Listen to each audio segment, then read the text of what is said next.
Benazir want to add something, please briefly Benazir.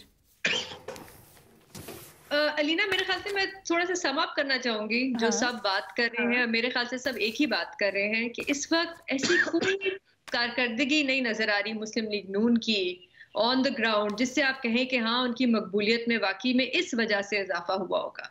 मेरे ख्याल से जो सब कहने की कोशिश भी कर रहे हैं वो ये है कि इस वक्त क्योंकि उनकी जो सबसे बड़े कंपेटिटर है पीटीआई, वो एक बहुत बड़े डिसएडवांटेज में है, जिसकी वजह से मुस्लिम लीग नून को शायद फायदा हो रहा है। और शायद हमें ये सर्वे यही बता रहा है कि पीटीआई का जो वोटर है और सपोर्टर है, शायद उसकी सोच में कुछ तब्दीली आ रही है। नहीं, मैं ऐसा नहीं समझता बेनज़ीर। मेरा ख्याल है यही डिसएडवांटेज है मुस्लिम लीग नून का और यही एडवांटेज है पीटीआई का। आप गली मोहल्लों में जाके देखें। और मैं न्याई साहब की इस बात से एग्री करता हूँ कि हो सकता है वजीर आजम नवाज शरीफ बन जाए। हमने इस वक्त ये सवाल नहीं रखा वजीर आजम कौन बनेगा, हम और ये भी नहीं रखा इलेक्शन कौन जीतेगा, हमने रखा है मकबूल कौन है इस वक्त।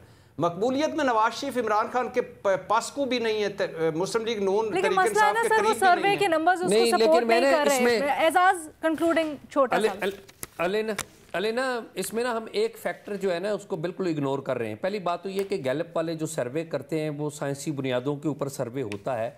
उनके सर्वे के नतायज से मैं बाज़ मुकामात के ऊपर मेरी ख्वाहिशात के मुतसादम होगा तो मैं उसे पसंद नहीं करूंगा, लेकिन वो काम बड़ा प्रोफेशनल तरीके से कर रहे हैं। 1985 से कर रहे हैं वो।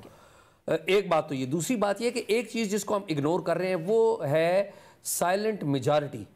आपको पता है जब भी कोई इलेक्शन होता है तो उसमें जो साइलेंट वोटर होता है वो किसी भी कैंडिडेट या किसी भी पार्टी के जीतने या हारने में बड़ा कलीदी किरदार अदा करता है। हमारे तज्जियाकारों की आपने राय जानी। इसके मजीद भी जो हिस्से हैं उसको हम आने वाले दिनों में प्रोग्राम का हिस्सा बनाएंगे और ज़रा जानने की कोशिश करेंगे कि वोटर्स का रुझान क्या हो सकता है। ऑफ कोर्स ये अंदाजे होते हैं।